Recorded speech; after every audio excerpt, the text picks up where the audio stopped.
12 de junho de 2015. Osório fecha treino e confirma mudanças no time do São Paulo. Diretoria acerta a venda de Rodrigo Caio para o futebol espanhol. Fim do mistério. Técnico Tite confirma o Corinthians com Romero para enfrentar o Inter amanhã na Arena, em Itaquera. Comitê gestor veta a contratação do técnico Oswaldo de Oliveira e Marcelo Fernandes continua no comando do Santos. Palmeiras apresenta 22º jogador para esta temporada e definição sobre novo treinador deve ficar para a semana que vem. Tem também a expectativa da estreia do Brasil na Copa América. E ainda, você vai ver como foi a chegada de Felipão à China. Olá, é sexta-feira, gente! É dia de alegria, dia dos namorados. Tudo bem, eu não vou poder comemorar hoje, mas o Gazeta Esportiva começa falando do Palmeiras, que apresentou oficialmente hoje o mais novo reforço para o restante da temporada. Veja na reportagem dele, Felipe Sboril.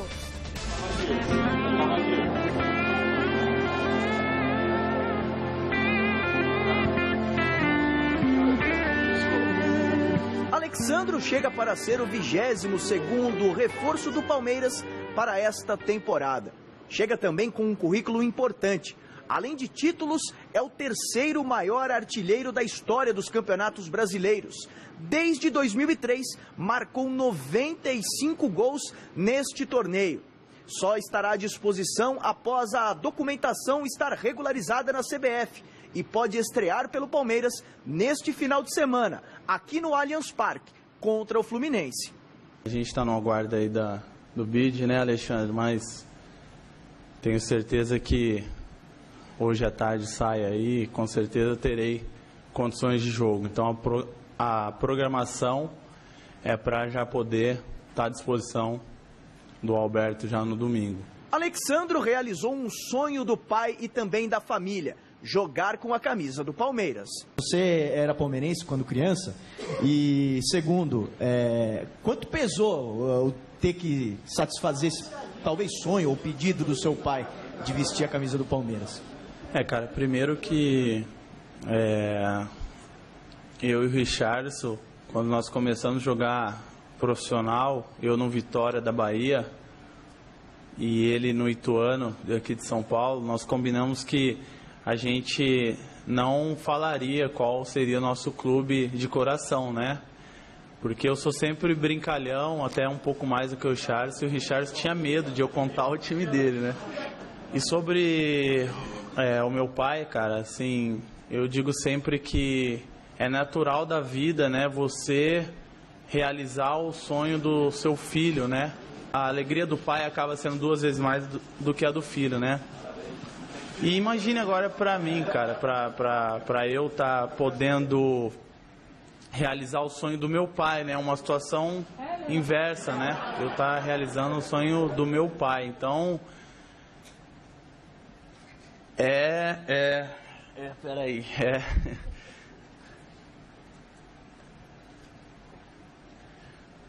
realmente, acho que a palavra certa é realmente demais. Estou muito feliz.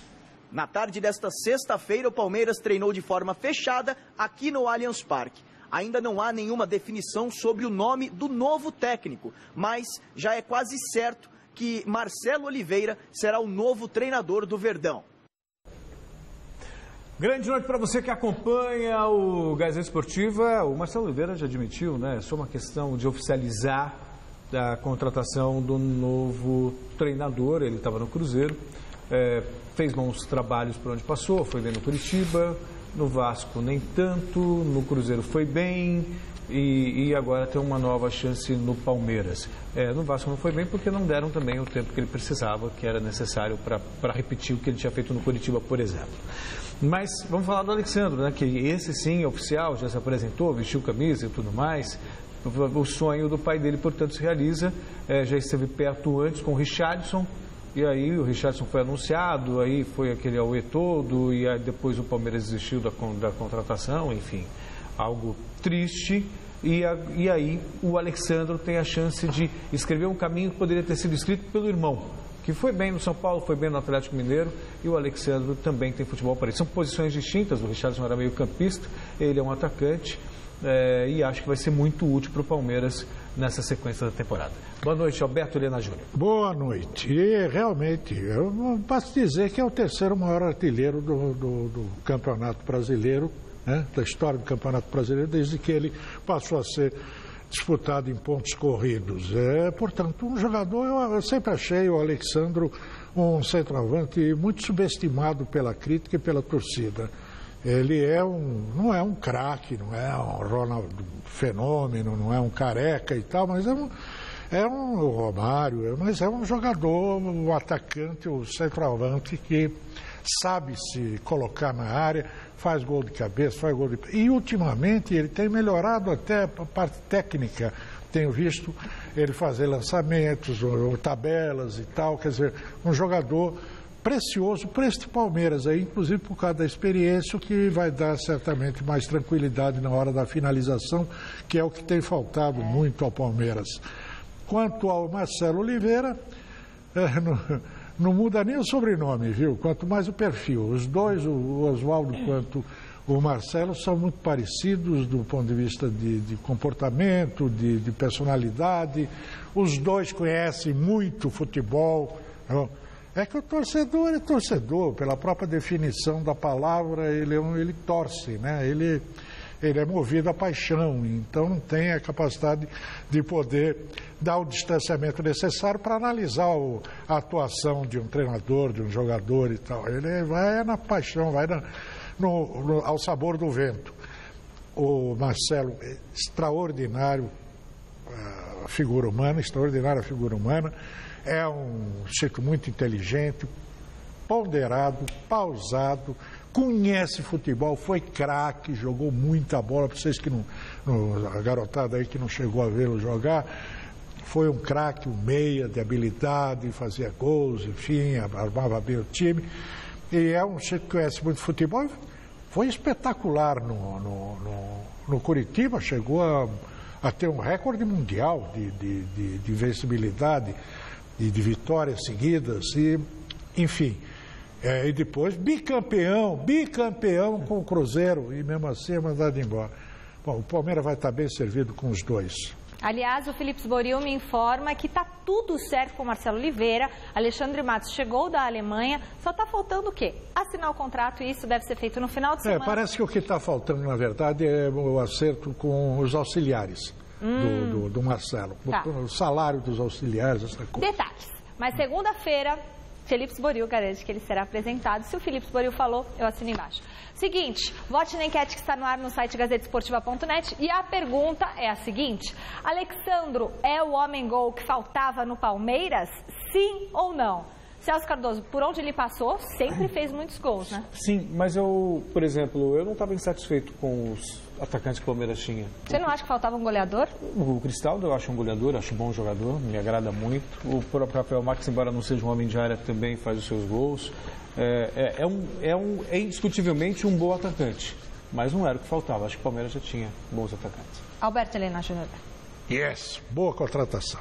Beleza. A gente quer saber sua opinião. O resultado da enquete sai no final do programa de hoje. Entre lá no site e vote. Bom, é o seguinte, confira agora como vai ser a rodada desse final de semana na Copa América. Boquinha, agora sim, ó, bora style, põe aqui. Daqui a pouquinho, aí às 8h30, tem México e Bolívia. Amanhã às 4 da tarde jogam Uruguai e Jamaica. Às 6h30, a Argentina encara o Paraguai. No domingo acontecem mais 2 jogos.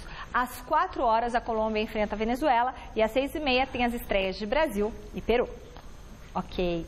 E há exatamente um ano, o Dia dos Namorados era comemorado de uma maneira diferente no Brasil. No dia 12 de junho de 2014, a seleção estreava na Copa do Mundo contra a Croácia, na Arena em Itaquera. Vocês lembram? Os comandados de Felipão venceram aquele jogo por 2-1, mas essa história não teve um final feliz. Muito pelo contrário, o sonho do nosso Hexa foi destruído pelos 7 gols da Alemanha. Não queria lembrar disso. Agora, sob o comando de Dunga, o Brasil começa um novo desafio na Copa América. Muito mais do que o título, a seleção precisa reconquistar o respeito e o interesse do torcedor brasileiro. E mais uma vez o filme se repete na seleção brasileira. A Copa ficou para trás e novamente ele chega para renovar a equipe.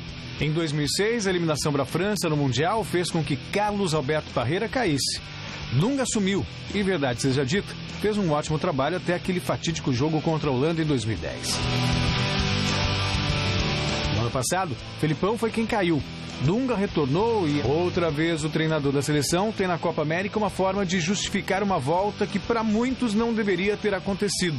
Em 2007, muito mais questionado do que hoje, Dunga segurou a bronca e levou o Brasil ao título com uma vitória cachapante sobre a Argentina na final do torneio.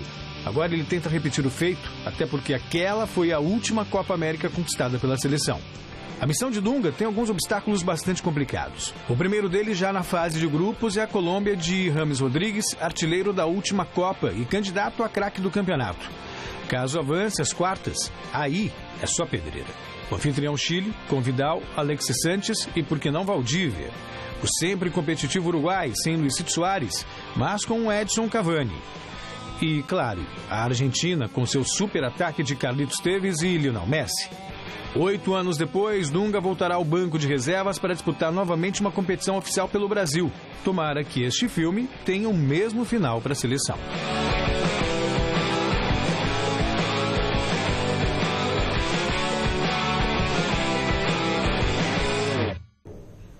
Aquela seleção, essa seleção nós vimos aí que ganhou a Copa América da Argentina, sob o comando do Dunga, também era uma seleção desacreditada, era uma seleção sem brilho, mas eficiente. É um time que tinha uma marcação muito forte, coisa rara na história do futebol brasileiro, e que conseguiu surpreender. A Argentina, eu me recordo bem que era franca favorita na final, e de repente o Brasil, com uma disciplina tática incomum, conseguiu roubar essas bolas da Argentina, depois de marcar com muita eficiência, e fez 3 gols, se não me falha a memória, naquela final, que foi um placar surpreendente.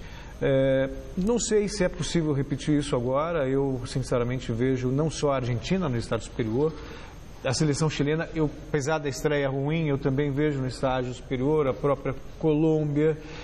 De qualquer forma, os números são muito favoráveis ao Dunga, Alberto Helena Júnior. Então, eu acho que, levando em consideração o passado que ele fez na seleção, apesar daquela truculência com a imprensa, aqueles métodos, sabe, que exagerados, ele teve um relativo sucesso com a seleção. Isso não se discute. Não é da maneira que a gente gosta, que a gente aprecia, mas nem tudo que a gente aprecia é o melhor.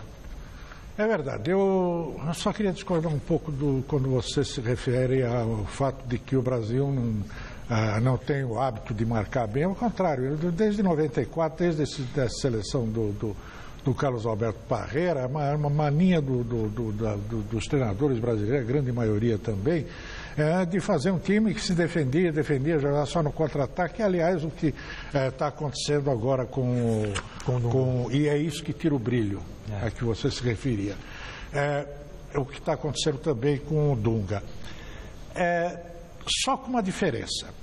O Dunga está conseguindo fazer um equilíbrio no meio de campo entre os volantes, tipos de volantes mais ágeis, que saem melhor com a bola, e mais meias. Por exemplo, se Fred é um meia, ele foi convocado como volante, no lugar de um volante, mas ele é um meia por natureza, né, por formação.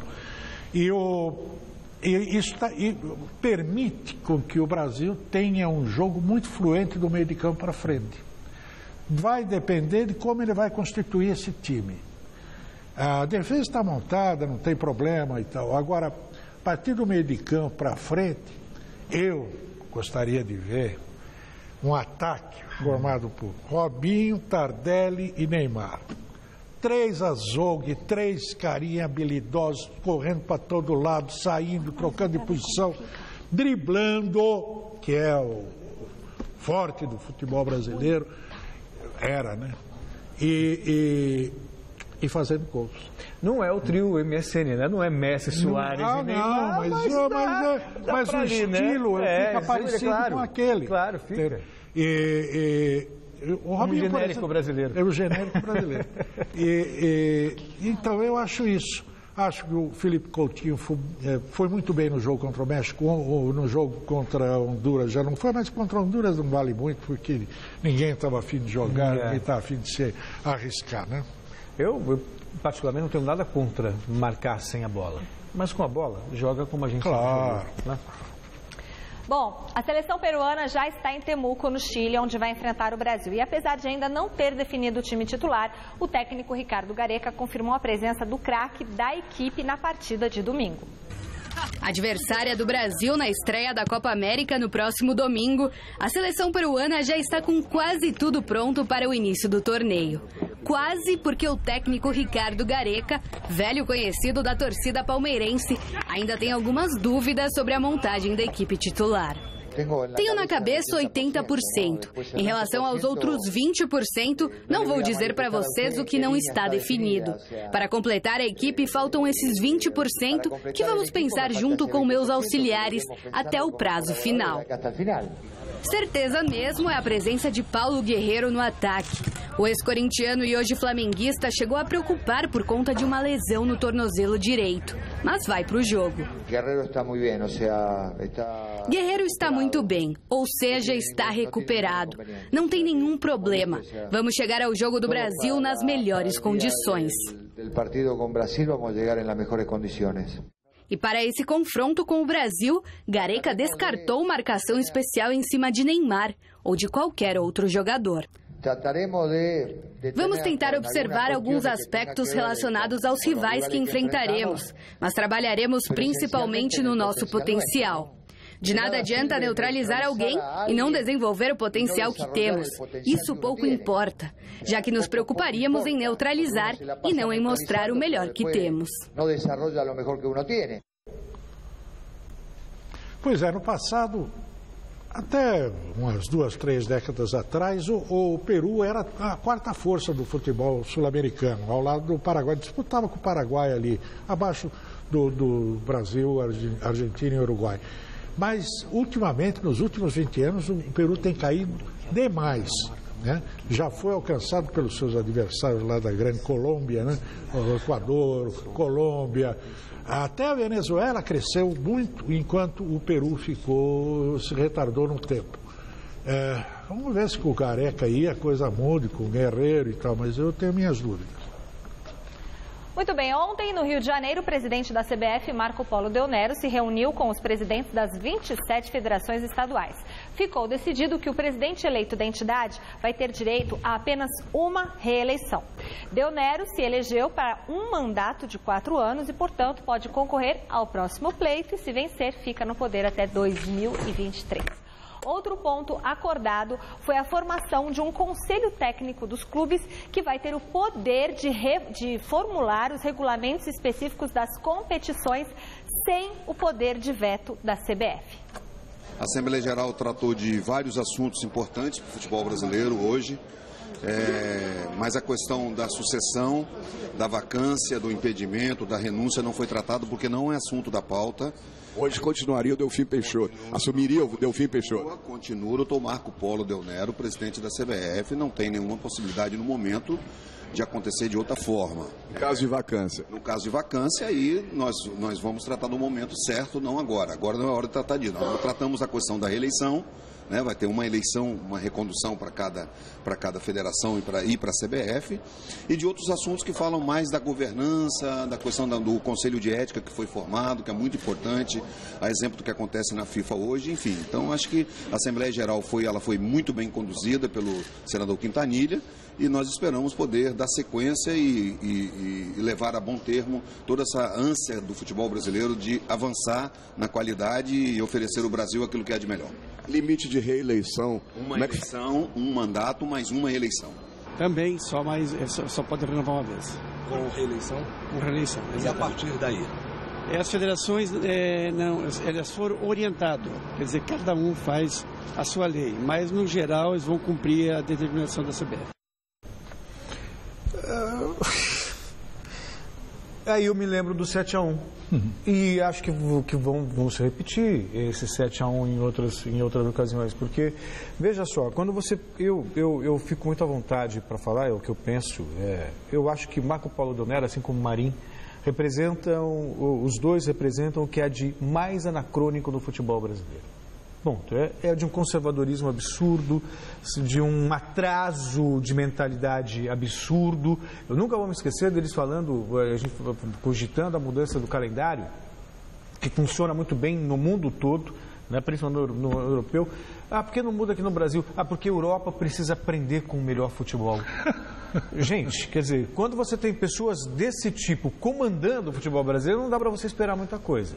E aí você vê uma mudança de estatuto na CBF que pode levar o senhor Marco Paulo Del Nero até 2027. Nós estamos em 2015. Imagine, até 2027. Eu falei 2023, então, mas ele pode se reeleger.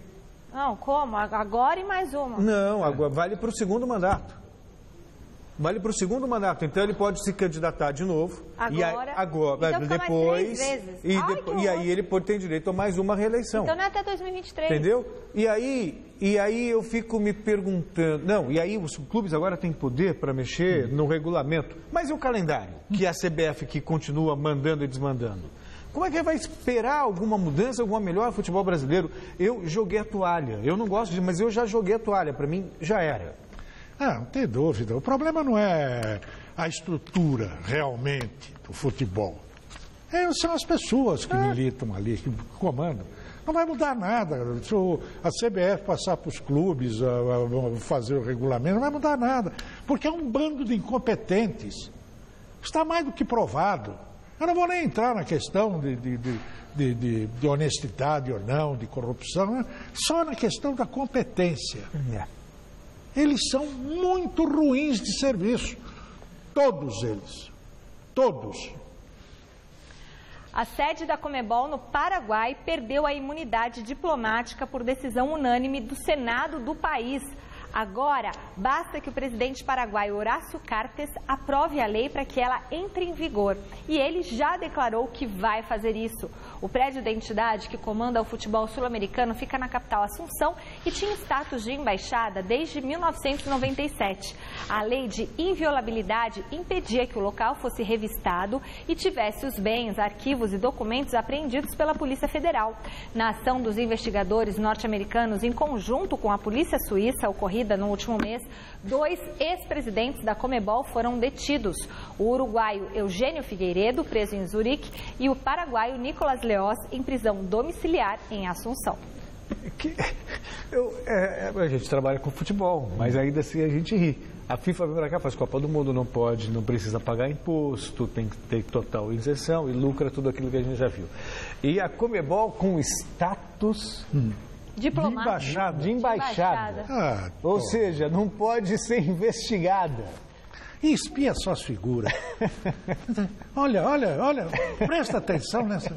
Esse é o Nicolás Leoz. Tudo aqueles tipos do Poderoso Chefão. Olha... Sem o charme do Al Pacino, claro. Bom... que o Al Pacino também só era o ator que representava. Na realidade também era na vida real, é verdade. Na vida real, Al Capone... Ele só dava um glamour pra coisa, né? Sem o charme do Robert De Niro, do Al Pacino. Só o glamour, porque na verdade... Só no filme eram bonitos, né? Porque na vida real todos feios. Tá tudo ali com farinha do mesmo saco. Isso aí. Sempre ao lado do fiel escudeiro Flávio Mortosa, o técnico Luiz Felipe Scolari chegou hoje na China para dar início a um novo desafio no futebol asiático. Confira. Felipão foi apresentado hoje como treinador do Guangzhou Evergrande da China. Com a ajuda de um tradutor, o técnico brasileiro falou sobre essa nova fase na carreira dele. Em primeiro lugar, eu agradeço o convite do Guangzhou, agradeço o convite e tudo aquilo que me foi proporcionado até o momento pela cidade. Espero, junto com o meu grupo de trabalho, retribuir o carinho que nós estamos recebendo junto a vocês e espero desenvolver junto à comunidade o futebol chinês, passar as ideias com as quais eu convivo há muito tempo no futebol e poder ajudar, sim, o futebol chinês a evoluir. Como não poderia deixar de ser, Felipão também comentou sobre os escândalos envolvendo dirigentes da FIFA. Eu penso que FIFA ou qualquer instituição sendo honesta é o que nós todos queremos. O Guangzhou é o atual tetracampeão chinês e estava sendo treinado pelo italiano Fábio Cannavaro.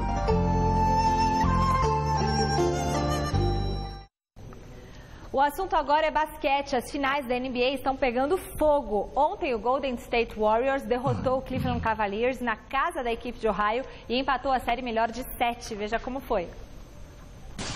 Os guerreiros da Califórnia estão de volta depois de perder 2 jogos seguidos.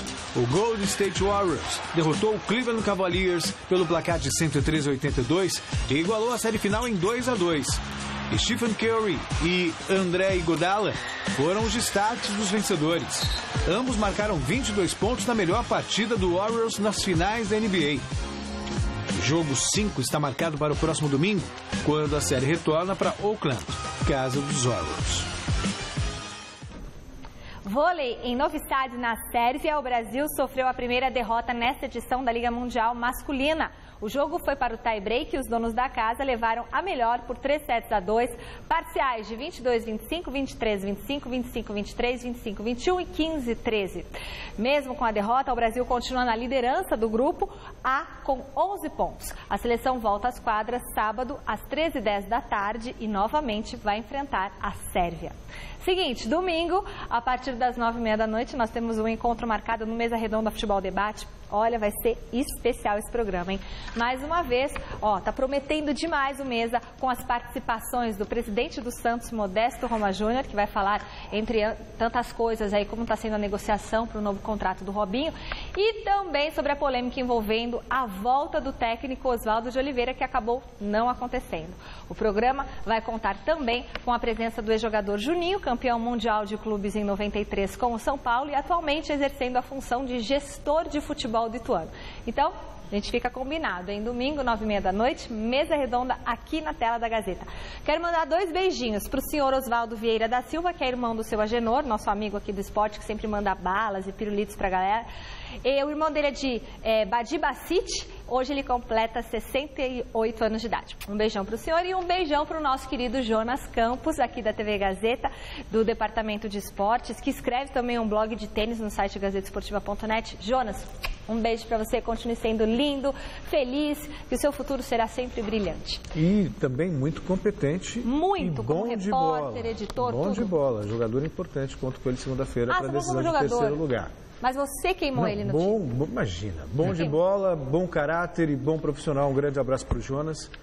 E é isso. Jonas, vem pra cá, você não está eliminado. Eu esqueci o mais importante. Isso. Parabéns, felicidade. Aê, Celso, só o treinador do time que é péssimo, né? Tá com dias Não é o que os números dizem. As melhores campanhas do time foram sob meu comando. Ouvi dizer que será demitido em breve. Também é a realidade do futebol brasileiro. Oswaldo de Oliveira vai assumir. É a realidade do futebol brasileiro. Quer dizer, você perde um jogo, Celso, pra você ter glamour, você tem que ser mandado embora. Nem que você volte pra próxima Copa CESP, entendeu? Sim, entendi. Vem cá, hoje é o dia dos namorados? Hoje é. Por que vocês estão brigando? Ele não é meu namorado.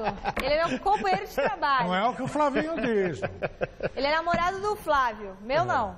Eu não tenho namorado. Quer dizer, tenho meu marido, mas que não é o Celso. Não se complica, segue, Ju. Alberto Helena Júnior, você me paga, viu? Nadinho. 3 jogos hoje e 5 amanhã movimentam a 7ª rodada do Campeonato Brasileiro da Série B. João Batista, cadê? Põe na tela. O Sampaio Corrêa recebe o Criciúma às 7h30 em São Luís do Maranhão. No mesmo horário, o ABC enfrenta o Paysandu em Natal. 9h50 tem Santa Cruz e Boa Esporte no Recife. Amanhã às 4h30 jogam Bahia e Ceará na Arena Fonte Nova. No pique, Rogerinho, Mojimirim e Vitória em Mogi. E Atlético Goianiense e Náutico no Serra Dourada. Às 9h, o Macaé recebe o Bragantino. E na Arena Independência, o América Mineiro enfrenta o CRB. Deixa só... O Mojimirim demorou tanto para voltar para a Série B, sabe? Aí volta, lanterna, segurando a lanterninha. O sapo não tem que ficar na lanterna, vai, para frente. Vai ficar onde, sapo? Na lagoa. Bom, Celso, a bola vai rolar também pela 7ª rodada do Brasileirão. Confira onde e contra quem o seu time vai jogar. Entra a arte, João Batista, nosso diretor. 5 partidas serão realizadas no sábado. O Corinthians enfrenta o Internacional às 4h30 na Arena em Itaquera. No mesmo horário, o Coritiba encara o Flamengo no Couto Pereira. E a Chapecoense recebe o São Paulo em Chapecó. 9 horas tem Vasco e Cruzeiro em São Januário. E na Ilha do Retiro, o Sport enfrenta o Joinville. No domingo, 11 da manhã, a Ponte Preta joga com o Goiás no Moisés Lucarelli. 4 da tarde acontecem mais 4 partidas. Na Arena do Verdão tem o quê? Palmeiras e Fluminense. O Grêmio enfrenta o líder Atlético Paranaense em Porto Alegre. E na ressacada tem o clássico entre Avaí e Figueirense. Ok? Recado dado? Botou tudo aí? Certinho, Boquinha? O Santos folga nesse final de semana e só vai voltar a campo no outro sábado, dia 20 de junho, antes do meu aniversário, que é dia 21, para enfrentar o Coringão na Vila Belmiro. Mas o dia de hoje foi agitado e marcado por um certo desencontro envolvendo a saída do técnico Marcelo Fernandes, que acabou não acontecendo. Apesar da série de 5 jogos sem vencer no Brasileirão e da pressão sofrida pelos maus resultados, o técnico Marcelo Fernandes ainda é o comandante do Santos. Oswaldo de Oliveira, recém-demitido do Palmeiras, era o nome do presidente Modesto Roma Júnior para assumir o cargo. Detalhes foram acertados e o técnico seria apresentado na próxima semana, recebendo um salário em torno de R$200 mil. Oswaldo de Oliveira voltaria à Vila Belmiro depois de ser demitido no ano passado pela antiga diretoria. No entanto, uma reunião do comitê gestor do clube na manhã de hoje decidiu vetar sua contratação. Com isso, Marcelo Fernandes segue comandando o Santos, enquanto a diretoria busca um novo nome no mercado para dirigir a equipe. Os principais nomes especulados dessa vez são Guto Ferreira, Wagner Mancini e Dorival Júnior. Veja só, o Santos está sem o Robinho, que, convenhamos, é o principal jogador do time. Não adianta, o Santos com o Robinho é um, sem o Robinho é outro. Não se discute isso. E aí sobra para o Marcelo Fernandes. Quer dizer, eu fico me perguntando, o que leva a diretoria a mandar embora um treinador para efetivar, mandou embora o Anderson, e já tinha mandado o Oswaldo numa situação estranha, aí manda embora o Anderson e coloca o Marcelo Fernandes. Aí era auxiliar, vai lá, campeão paulista, de repente começa o Campeonato Brasileiro, o Santos não tem o esquadrão, não tem o elenco do Barcelona. Por mais que tenha sido campeão paulista, vai ficar ali na zona intermediária, sabe? E aí manda o técnico embora de novo? Quer dizer, eu não entendo isso. São gênios que dirigem o futebol. Cabecinha do Cartola, né? Ok, e no São Paulo a novidade ficou por conta da confirmação da venda de Rodrigo Caio para o Valência da Espanha. Dentro de campo, o técnico Juan Carlos Osório fechou o treino e promete mudanças na equipe que vai enfrentar a Chapecoense. Reportagem do Alexandre Silvestre. Osório confirma câmbios, mudanças na equipe. 3 bajas fundamentales de Nilsson, por problemas personales, familiares para resolver. Paulo Enrique, por un problema en el aductor. Y Ricardo, por un problema también de familiar. Ricardo? Que Ricardo? Ah, tá. Centurion. É que o professor prefere chamar e ser chamado pelo primeiro nome. Es extraño para mí que me llamen Osorio. Mi pai va a estar orgulhoso. Como o treinamento de hoje foi fechado à imprensa, vamos ver as pistas que Juan Carlos nos passa durante a coletiva. Para os lugares de Paulo Henrique e Denilson, nomes e alternativas táticas. Carlinho, eu prefiro canhoto jugando por izquierda o cambiar la estructura y no jugar 1-2, jugar 2-1. Doble pivote central, Hudson, Rodrigo, Hudson Souza, Rodrigo Joseph. Joseph é o Souza, que deve ter a companhia de Hudson na marcação do meio de campo, com Michel na armação das jogadas. Atrás, além de Rogério no gol, Bruno, Rafael, Tolói e Matheus, o popular Dória. Reinaldo pode ser o lateral esquerdo, é isso mesmo, com Carlinhos mais adiantado na ponta canhota. Aberto pela direita, chance para Jonathan, o Cafu. No pivô é Luiz Fabiano mesmo. Alexandre O Pato, que entrou na justiça contra Corinthians e por consequência contra São Paulo também por atraso salarial, está relacionado. Não estou dizendo que vai iniciar, mas vai participar. Já Rodrigo Caio durou pouco nas mãos de Juan Carlos. Prata da casa, o jogador que ia para o Atlético de Madrid, acertou nos acréscimos com o Valência da Espanha. Confío plenamente em que seu coração e sua vontade é jogar amanhã. E por isso está no equipo. Porque é sério, responsable, gran profissional, se entrena muito bem e não tenho nenhuma dúvida que vai ter muito bom jogo para nós. O São Paulo tem baixo rendimento como visitante em 2015. Conquistou apenas 35% dos pontos disputados. A fim de mudar essa escrita, Juan Carlos estudou direitinho o adversário de sábado na Arena Condá. Ao analisar a Chapecoense, o treinador colombiano apelou para algumas anotações. A chamada colinha. Entiendo cómo juegan fútbol directo. El primer gol contra Santos es del arquero a una prolongación de Camilo y Apoggi de Cañoto. O sea, es un fútbol el lateral izquierdo. Denner, saques largos al área, es fútbol directo, cancha pequeña, pero va a ser difícil, pero es una gran oportunidad de empezar a cambiar eso y que Sao Paulo muestre que puede jugar de visitante. Emprego? Alberto, eu acho tão gostoso isso. É um tapa, assim, um tapa com luva de pelica na soberba brasileira, né? Você acostumou ter com aquele treinador bonachão, vai, pega, marca, tem que falar a linguagem do boleiro, né? E aí você vê um estudioso que estuda não só as possibilidades do próprio time, mas todos os adversários, anota para estar bem preparado para uma coletiva, isso causa estranheza. Eu vou contar só um episódio, o Passarinho me contou agora há pouco, que o Rogério Ceni já acertou com o Guardiola para ir fazer um estágio com o Guardiola, conversar com ele lá e depois fazer cursos na Europa e tal, a hora que parar de jogar.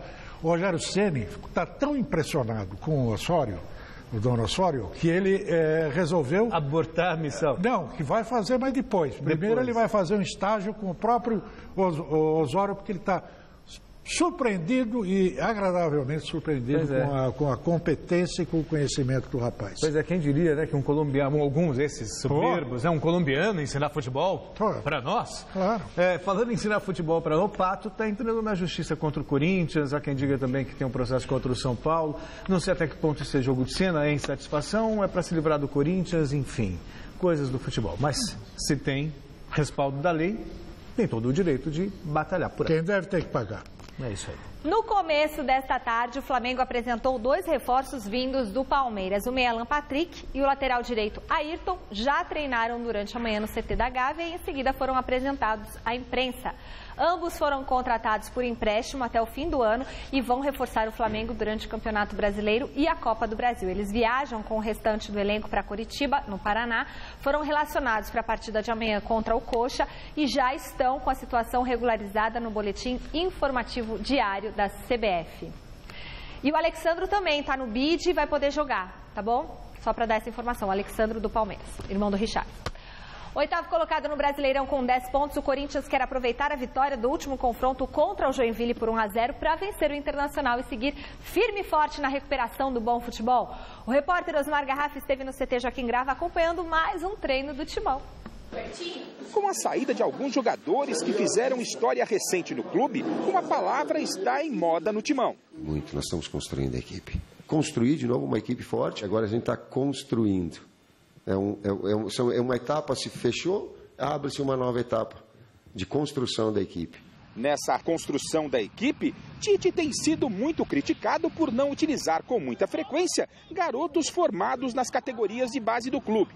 E ele se defende. Eu respeito todas as críticas, eu sou suscetível, inclusive cresço com elas. Quando há desinformação é que ela fica meio estranha. Eu coloquei 16 jogadores que eu acho que até hoje eles me encontram e pô, professor... Então cuida para a trajetória toda pro profissional de quem conduz, de quem faz. O que é mais importante dentro dessa história toda é tu ter a qualidade dos atletas. Isso é fundamental. E tu encontrar um momento importante para que tu não queime um atleta e tu possa dar a ele essa oportunidade. Antes da partida de amanhã contra o Inter na Arena, a diretoria corintiana vai prestar uma homenagem a Emerson Sheik, o herói da conquista do título da Copa Libertadores da América. Ele está de saída para o Flamengo e não vai mais vestir a camisa do Timão. Quero ser talvez mais um da porta-voz da torcida que eu sei que vai passar um carinho muito grande porque ele merece. Tem uma história muito grande, muito bonita aqui dentro. Todas as considerações que se fizer a ele vão ser extremamente justas a toda uma história construída aqui. E eu quero estar entre essas pessoas. Porém, não brincar de faz de conta. Ele não vai ficar no banco porque não vai ter condição de utilizar ele para o jogo. Homenagens à parte, Tite está preocupado com o Colorado Gaúcho. O time está pronto. Petros entra na vaga de Bruno Henrique contundido. Romero está mantido no ataque. E sobre o adversário, o técnico do Timão resolveu fazer uma entrevista com os jornalistas gaúchos, que estiveram hoje no centro de treinamentos do Timão. Passa a escalação para mim, confirmada? O Vitinho joga, não? Não, machucou, tá ainda fora? Hã? Vem? O Valdívia tá fora. O Alex do lado ou por dentro? Não vai jogar igual o Atlético por dentro? Não? Mas lá contra o Atlético ele jogou por dentro, Alex. Se for trabalhar no Sul, nunca mais vou passar a escalação para vocês passam para os outros. Vamos ver uma coisa. Muito bem, e no domingo a Arena do Verdão promete ferver com Palmeiras e Fluminense. A equipe carioca aposta num retrospecto bastante favorável para conseguir mais uma vitória, apesar de uma série de problemas que o técnico Anderson Moreira está encontrando para definir a equipe. O técnico Anderson Moreira está quebrando a cabeça para armar o Fluminense que encara o Palmeiras neste domingo às 4 da tarde no Allianz Parque. O problema é um desfalque no meio de campo e uma dúvida em relação ao comando do ataque. É difícil, né, você ter uma perda de grandes jogadores se assim acontecer, né? O Wagner é certeza da gente não contar com ele e o Fred ainda, a gente tem uma esperança que ele possa nos ajudar, né, no domingo. Fred, com uma lesão na coxa esquerda, não participou de nenhum treino durante a semana e dificilmente estará em campo. Definição só mesmo depois do trabalho de sábado. Para o lugar do suspenso Wagner, Anderson pode escalar o volante Pierre ou o atacante Marco Júnior. Se entrar com o Pierre, a gente vai entrar um pouco mais forte atrás, né? Mas isso não quer dizer que vai ser um time que vai jogar na retranca. E se jogar com o Marco Júnior, vai ser um time com um jogador de frente, né? Que a gente ganha um poder, um pouco mais de ofensividade. Mas independente de quem entrar, vai ter que procurar fazer o seu melhor, né? Porque a gente necessita, no momento, de uma vitória diante de uma equipe que a gente sabe que vai ter bastante dificuldade. O Fluminense joga também com um ótimo retrospecto diante do rival. São 7 vitórias nos últimos 7 confrontos. Mas os jogadores sabem que números não entram em campo.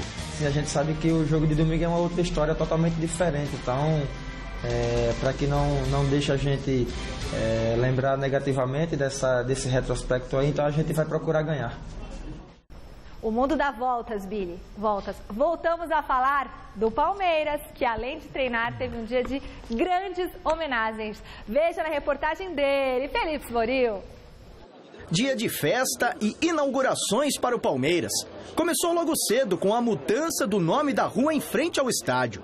A antiga Turiaçu deixou de existir e deu lugar à Rua Palestra Itália, uma iniciativa da Câmara dos Vereadores de São Paulo e do próprio Palmeiras. O Palestra Itália, naquele dia 20 de setembro de 1942, morreu líder quando nasceu a Sociedade Esportiva Palmeiras campeã. E a cidade de São Paulo faz essa homenagem para a Sociedade Esportiva Palmeiras, dando o nome da sua rua, o nome original do clube, passando a ser Rua Palestra Itália.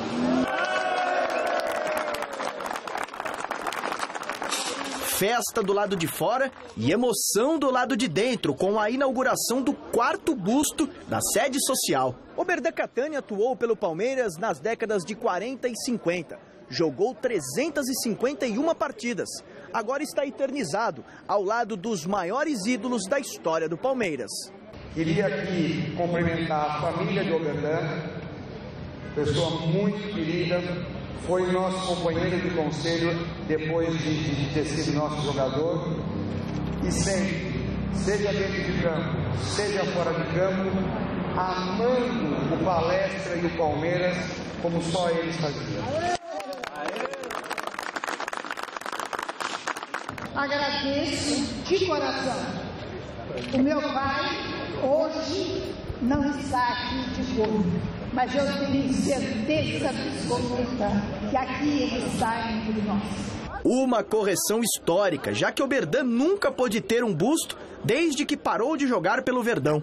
Hoje, Catani completaria 96 anos de idade. E com certeza ele não ficaria contente se visse o time na situação em que está, com apenas uma vitória no Campeonato Brasileiro e ainda sem treinador definido para o restante do torneio. A gente tem que entender que o Palmeiras é um clube muito grande e que, para se trazer um treinador, existem vários fatores, né? Lógico que tem alguns nomes que foram citados, mas existe a negociação, existe tudo aquilo que envolve uma negociação para a chegada de um profissional. E a gente entende muito bem, porque tem um lado do profissional que está para vir, que tem as suas exigências, e o clube também. Marcelo Oliveira, ex-treinador do Cruzeiro, é o nome mais cotado. Por enquanto, o contrato não foi assinado. A diretoria não confirma o acerto. Enquanto isso, Alberto Valentim segue interinamente e será o comandante do Palmeiras no confronto deste domingo contra o Fluminense, no Allianz Parque. O que eu estou procurando fazer e fiz nesses dias de treino foi procurar, eu sempre falo para os jogadores, de todo tipo de treinamento, procurar chegar o mais próximo da realidade do jogo. A gente vai fazendo alternâncias de treino, mudanças nas regras, naquilo que eu gosto, para nós procurarmos obedecer tudo aquilo que o futebol moderno pede hoje e treinando sempre, não só ficando naquilo que a gente acha, mas procurando colocar em prática também para aproveitar bem essa semana. Nelson Cavaquinho deixou uma obra-prima aí quando ele dizia o seguinte: quero as flores em vida. Pena que o Oberdan Catani não as recebeu enquanto vivia e viveu muito. Verdade, Alberto Helena Júnior. Bom, vamos para o resultado final da enquete de hoje do site gazetesportiva.net. Alexandro é o homem-gol que faltava no Palmeiras, Celso Cardoso. Sabe o que deu, Alberto Helena Júnior? O pessoal de casa faz de sacanagem. 50-50. Empatou, então, ninguém sabe a resposta, né? Mas a gente o Alexandre desempata. Olha, o programa de hoje termina aqui. Um excelente final de semana para vocês. Aproveitem muito, porque eu vou aproveitar demais. E domingão, estou de folga, você trabalha. Então, bom, mesa redonda, muitas felicidades. Mas tem a Anitta lá. Tem a Anitta e tem pizza também. Boa noite, que agora eu tô Até o Jornal da Gazeta. A gente se vê daqui a pouquinho. Olha a risada dele. Beijo, tchau. Até segunda.